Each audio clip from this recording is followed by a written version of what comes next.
You know, one of the interesting things is during my research, I kept seeing the term vaping. What's that all about? Vaping and electronic cigarettes are often used synonymously. Although, I think there's a current movement underway that is beginning to separate people that use electronic cigarettes and vapors. There's a community now that's growing, and vaping is a larger product that holds more liquid and is typically put into the unit by the user. It's a bit more expensive, it's bulkier, certainly isn't as convenient as the electronic cigarettes we know, like the VIAe product line. But for the die-hard 2-pack-a-day smokers, vaping is becoming more and more popular. You know, one of the reasons that I quit smoking was because of the fact that cigarettes were so expensive. I mean, a friend of mine told me that he's paying like $6 for a pack here in Jacksonville, and I understand that in places like New York City, you can pay more than $10 for a pack. How does this compare with e-cigarettes?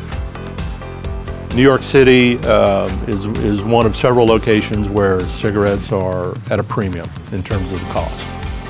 Easily over $10. The national average is almost $6. And I think what our consumers experience is a savings of anywhere from 20 to 30% over traditional tobacco cigarettes. Recently, the press has been all over the e-cig industry because they say that teenagers are starting the habit with them. What are your thoughts on that? Well, even though I'm in the industry, I'm not an advocate of promoting smoking. And I think that some of the competitors in the electronic cigarette business create attractive flavors, anywhere from cotton candy to bubble gum to chocolate to coffee, you name it. We have avoided going down that path for a couple of reasons. One, we do believe that flavors will entice either minors or even adults that don't smoke today to pick up an electronic cigarette, or worse yet, pick up a traditional pack of cigarettes. The second reason we don't do it is because we're trying to be very, very compliant to the regulatory environment that the FDA has either already created or is about to create.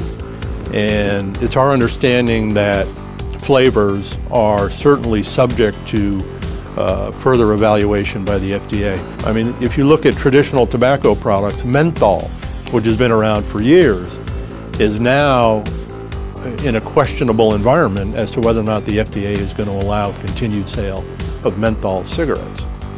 So our position is very clearly, let's stick to traditional tobacco, 1.8, 2.4 milligrams of nicotine, and our second flavor is really a menthol product.